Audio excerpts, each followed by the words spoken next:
اعوذ باللہ من الشیطان الرجیم، بسم اللہ الرحمن الرحیم۔ حضور اکرم صلی اللہ علیہ وآلہ وسلم کا فرمان عالی شان ہے، روزہ مومن کے لیے جہنم کی آگ کے مقابلے میں ڈھال کی حیثیت رکھتا ہے۔ اس کا مطلب ہے کہ روزہ دار کو جہنم کی آگ سے محفوظ رکھنے کا باعث ہے۔ سبحان اللہ، کیا کیا برکتیں ہیں روزے کی اور ماہ رمضان کی۔ اللہ سے دعا ہے کہ اللہ تعالی ہم سب کو ماہ رمضان کے تمام روزے باقاعدگی سے رکھنے اور نمازوں کی پابندی کرنے کی توفیق عطا فرمائے، آمین۔ ناظرین، پروگرام احساس رمضان کریم کے ساتھ میں یعقوب رشید آپ کی خدمت میں۔ آج ہم ایک ایسی شخصیت کے ساتھ آپ کی خدمت میں حاضر ہوئے ہیں جن کا تعلق شعبہ اردو شعبہ اردو کے بانی ہیں، صدر بھی ہیں اور گورنمنٹ کالج یونیورسٹی حیدرآباد کے PRO بھی ہیں۔ میری مراد ہے جناب حسن راشد سے، جو آج کے مہمان ہیں۔ السلام علیکم حسن راشد صاحب۔ وعلیکم السلام سر، کیسے مزاج ہیں آپ کے؟ اللہ کا شکر ہے۔ کیسا محسوس کر رہے ہیں آج آپ احساس کی جو نشست سجائی گئی ہے اس میں تشریف آوری پر آپ کیسا محسوس کر رہے ہیں؟ سب سے پہلے تو میں عوام کا احساس چینل اس کا انتہائی مشکور ہوں، ممنون ہوں، اور دوسرا یہ کہ آپ نے مجھے یہاں مدعو کیا، اس پر بھی میں آپ کا شکریہ ادا کرتا ہوں، اور بہت اچھا مجھے محسوس ہو رہا ہے کہ آپ نے مجھے یہاں مدعو کیا ہے۔ کچھ اس نشست میں انشاءاللہ ہم جو بہت سارے یعنی کہ باتیں کریں گے انشاءاللہ۔ جی حسن راشد بھائی، پہلے تو چونکہ ہم نے یہ ماہ رمضان کے تناظر میں ایک یہ ٹرانسمیشن کا آغاز کیا ہے، ہر سال ہم ماہ رمضان میں اس سلسلے کو جاری اور رواں رکھتے ہیں، تو اسی تعلق سے ہم کچھ سوالات ماہ رمضان کریم کی مناسبت سے بھی کرتے ہیں۔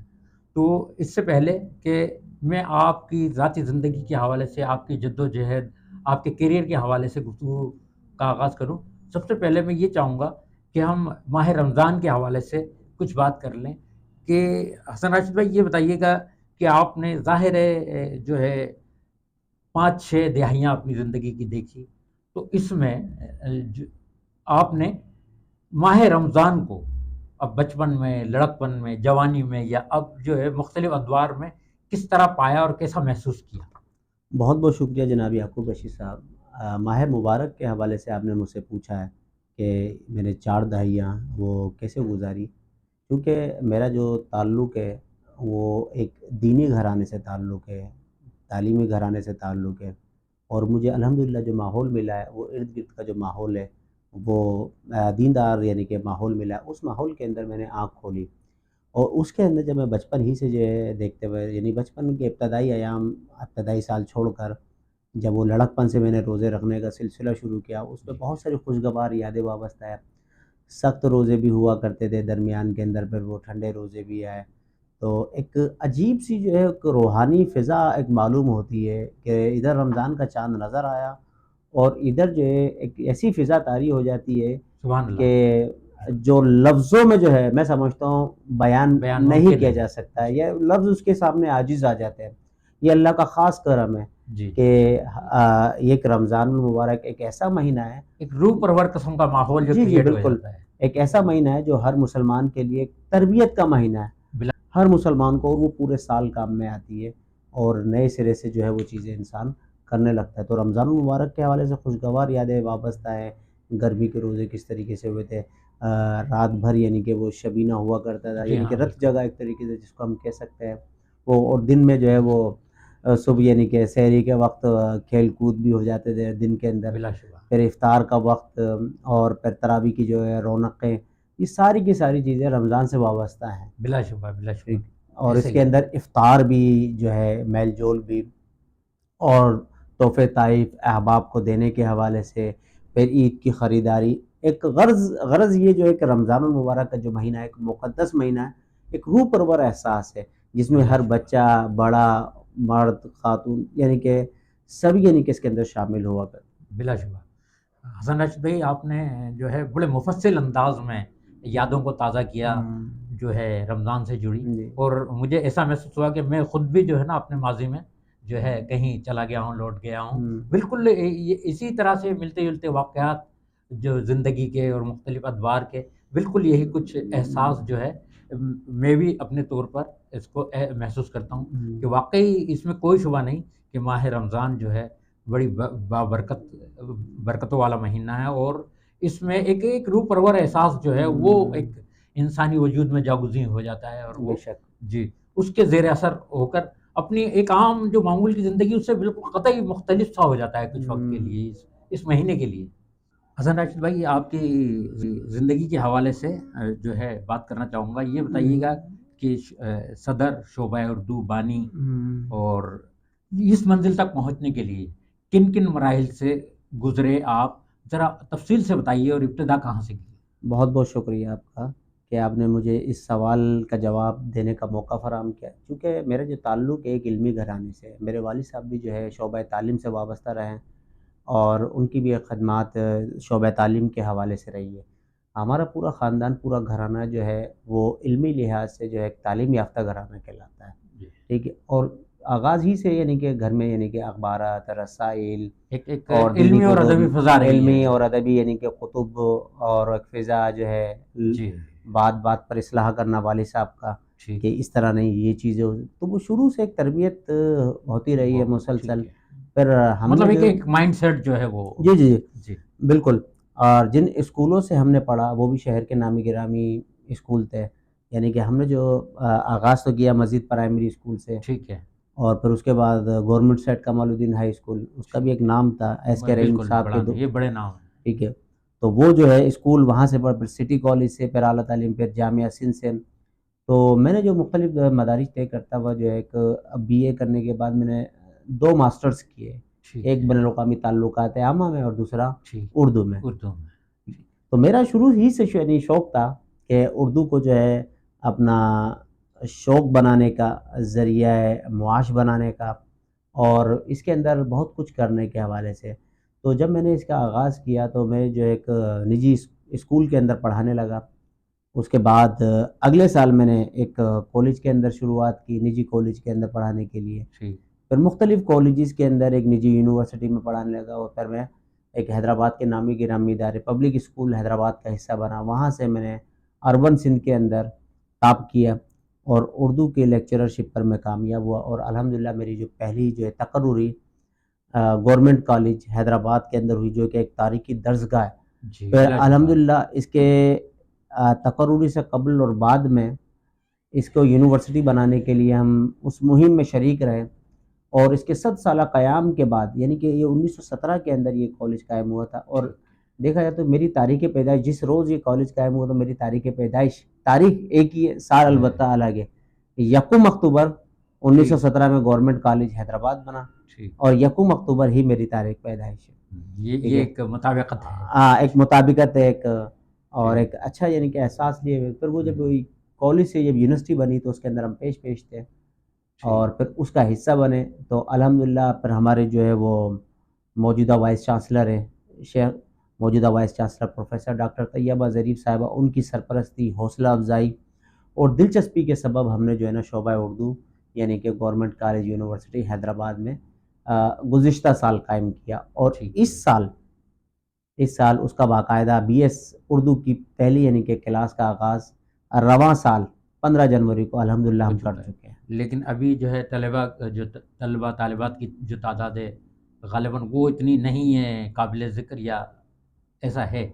جی آپ یہ کہہ سکتے ہیں دیگر شعبہ جات کے مقابلے کے اندر کم, لیکن الحمدللہ جتنی دیگر جامعات میں تھی اس سے بہتر ہے. میں سمجھتا ہوں کہ ایک معقول تعداد ہے, اور پڑھنے والے اس طرف یعنی کہ بہت تیزی سے آ رہے ہیں. اور یہ بھی ایک اہم بات ہے کہ کسی نے اگر اپنا پہلا انتخاب اردو ہی رکھا, یعنی پہلی چوائس اگر اردو رکھی ہے تو ایک بہت بڑی بات ہے. ورنہ آج کے دور کے اندر کیا ہوتا ہے کوئی آئی ٹی کو رکھتا ہے, بزنس جی ہاں بالکل ایڈمنسٹریشن زیادہ کو رجحان رکھتا جو ہے. ہے کریز اب جو ہے. وہ ایسے مضامین کی طرف جاتا ہے جس میں وہ پہلے کبھی نہیں پڑھے ہوتے. ٹھیک ٹھیک ہے, اور وہ جو لوگ اس طرف آتے ہیں اردو کی طرف, وہ ایک ذہن بنا کر آتے ہیں, اور جو ذہن بنا کر آتے ہیں جن کی پہلی چوائس, جن پہلا انتخاب ہوتا ہے, اس کے اندر وہ کچھ کام کر جاتے ہیں, کچھ نام بھی کر جاتے ہیں. تو الحمدللہ ہم نے اس کی شروعات کر چکے ہیں, اور اب انشاءاللہ اسی طرف یعنی کہ گامزن ہے تیزی سے. اچھا حسن راشد صاحب یہ بتائیے گا, اردو سے جڑا سوال کہ آپ نے ظاہر ہے کہ اردو زبان کو ہی بہت زیادہ جو ترجیح دی, اس کو اپنایا اور اسی سے اپنی وابستگی اختیار کی. تو اگر ہم ادب کی طرف آئیں, شعر و ادب کی طرف آئیں, تو اس طرف بھی آپ نے کس صنف کو اپنایا اپنے اظہار کے لیے؟ شعر و ادب کی مختلف صنفیں ہیں, اس میں غزل شاعری بھی جی ہے, اس میں افسانہ نگاری بھی ہے, جی مضمون بالکل. نویسی بھی ہے. تو وہاں آپ نے کس صنف کو یا کس راستے کا چناؤ کیا؟ جی میں نے جو ہے ادب کے اندر اس میں جو ہے نثر کی جانب میرا رجحان ہے, اور نثر میں بھی جو ہے ایک مضمون نویسی, یاد رفتگاں اور تحقیق کے حوالے سے میرا رجحان اس طرف ہے, اور اسی سمت میں آگے بڑھ رہا ہوں. عام طور پہ دیکھا گیا ہے کہ اردو کا جب بھی نام آتا ہے ہمارے لوگوں کے ذہن میں, تو فوراً سے پہلے ان کے ذہن کے اندر ایک سوال, ایک بات, یعنی کہ ایک ذہن کے اندر ایک نقطہ آ جاتا ہے کہ اردو شاعری کی زبان. گو کہ یہ بات صحیح ہے کہ اردو میں شاعری بھی ہے, لیکن حسن و عشق, لب و رخسار صرف اردو اسی کا نام نہیں ہے. جی جی بالکل. اردو ایک علمی زبان ہے, ادبی زبان ہے, سائنس اور ٹیکنالوجی کی زبان ہے. آپ کو یہ حیرانی ہوگی کہ اس وقت اردو دنیا کے اندر سب سے زیادہ بولی اور سمجھی جانے والی زبان ہے. راشد صاحب یہ تو ایک انکشاف ہے کہ سب سے زیادہ بولی جانے والی زبان. جی الحمدللہ مجھے اس پہ فخر ہے. صرف میں ہی. اچھا آپ ہمارے جو پڑوسی ملک کی جو اردو طرز کی جو زبان ہے اس کو بھی آپ اردو میں ہی شمار کر رہے ہیں؟ جی اگر آپ دیکھیں اس سال کے اگر آغاز کے اندر کہ دنیا کی آبادی وہ 8 ارب تقریباً, 8 ارب, اس میں دنیا کا سب سے بڑا جو ملک پچھلے سال تک چین تھا, لیکن اس سال ہمارا پڑوسی ملک بھارت ہو گیا. جی اگر بھارت کی آبادی دیکھیں, ہم پاکستان کی آبادی دیکھیں, نیپال میں جو بولے جانے والی زبان ٹھیک ہے, جو اردو کا حصہ دیکھیں, بنگال کے اندر بولے جانے والی زبان کو دیکھیں ہم, اور اگر ہم دیکھیں موریشس افریقہ کا خوبصورت ملک ہے, جزیرہ نما ایک جزیرے پر مشتمل ایک ملک ہے موریشس, خوبصورت ملک ہے, وہاں دیکھیں, کینیڈا دیکھیں, اردو دنیا کو دیکھیں, تو تقریباً جو ہے اس کے جو ہے 2 ارب کے متحدہ عرب امارات کے اندر, تو یہ آبادی تقریباً 2 ارب بنتی ہے جن کی جو مادری زبان یا بولی سمجھنے والے بولنے والے اردو زبان پر مشتمل ہے. اس کی مثال آپ ایسے لے سکتے ہیں کہ بھارت جو وہاں پر جو فلمیں چلتی ہے بھارت کے اندر, وہ ساری کی ساری اردو کے اندر ہے. ہاں ہندی کا لیبل ضرور لگایا جاتا ہے اس پر, اس پہ زبردستی کا ایک لیبل لگایا جاتا ہے ہندی کا. ہندی ہوتی نہیں ہے, ہندی اس پہ جو ہے زبردستی مشکل تمام, اس میں ایک ہلکا سا ایک ٹچ ہندی کا ضرور بالکل. اصل میں وہ لفظوں کا تو جو ہے انتخاب, لفظ تو اردو کے اندر موجود ہے بہت ساری زبانوں کے. اب ہندوستان کے جتنے اداکار, ٹھیک ہے, گلوکار ہیں, وہ سب کے سب جو ہے اردو کے اندر اپنا جو ہے نا اظہار خیال کرتے ہیں, شاعری بھی اسی کے اندر, گانے بھی.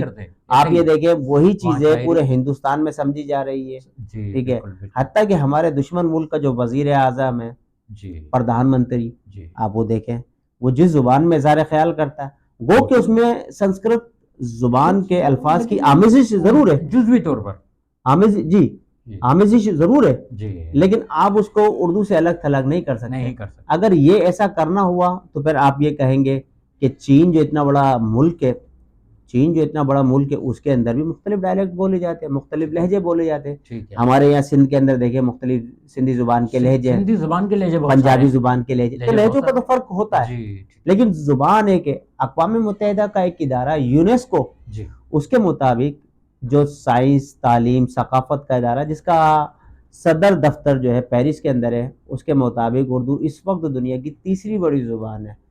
آج آپ کی ملاقات شعبہ اردو کے بانی صدر جناب حسن راشد سے کروائی گئی, جن کا تعلق گورنمنٹ کالج حیدرآباد یونیورسٹی سے تھا, اور اس کے وہ PRO بھی ہیں. چلتے چلتے آپ سے گزارش, سبسکرائب کیجئے احساس نیوز کو, لائک کیجئے, اپنی رائے کا اظہار کیجیے. کل پھر کسی شخصیت کے ساتھ حاضر ہوں گے. اجازت دیجیے. خدا حافظ. پاکستان پائندہ باد.